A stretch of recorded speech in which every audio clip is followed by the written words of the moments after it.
მაგრამ თავარი მიზეზი იყო ამის ის, რომ ჩამოშლილიყო ქართული ოცნების ხელისუფლება და მოსულიყოდნენ ისეთები, ვინც საქართველოს ყისიერად ჩართავდნენ ომში. ეს მთელობები გრძელდება დღესაც და გრძელდება დაჟინებით. აი ეს არის ძირითადი საფრთხე, რისთვისაც საზოგადოება უნდა იყოს მზად. ამიტომაც არ გვაქვს არანაირი გადაცდომის ელემენტარული რესურსი.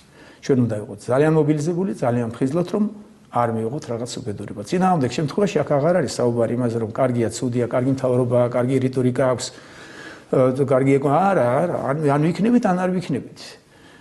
აი ეს არის, აი ეს საფრთხე გველის. ამავდროულად თქვენ იცით, რომ ახლო აღმოსავლეთშიც ძალიან დიდი დაძაბულობა და იქაც არ არის მარტივი სიტუაცია, ისიც არ არის ჩვენგან ძალიან შორს. და ეს არის ის დიდი საფრთხეები, რაც ჩვენს ირგვლივ ტრიალებს და ჩვენ გვჭირდება უაღრესად დიდი სიფხიზლე, რომ რამე გადაცდომა არ დაუშვათ. თორემ მივიღებთ უბედურებას, რომელიც შეიძლება ვეღარასდროს აღარ გამოასწოროთ.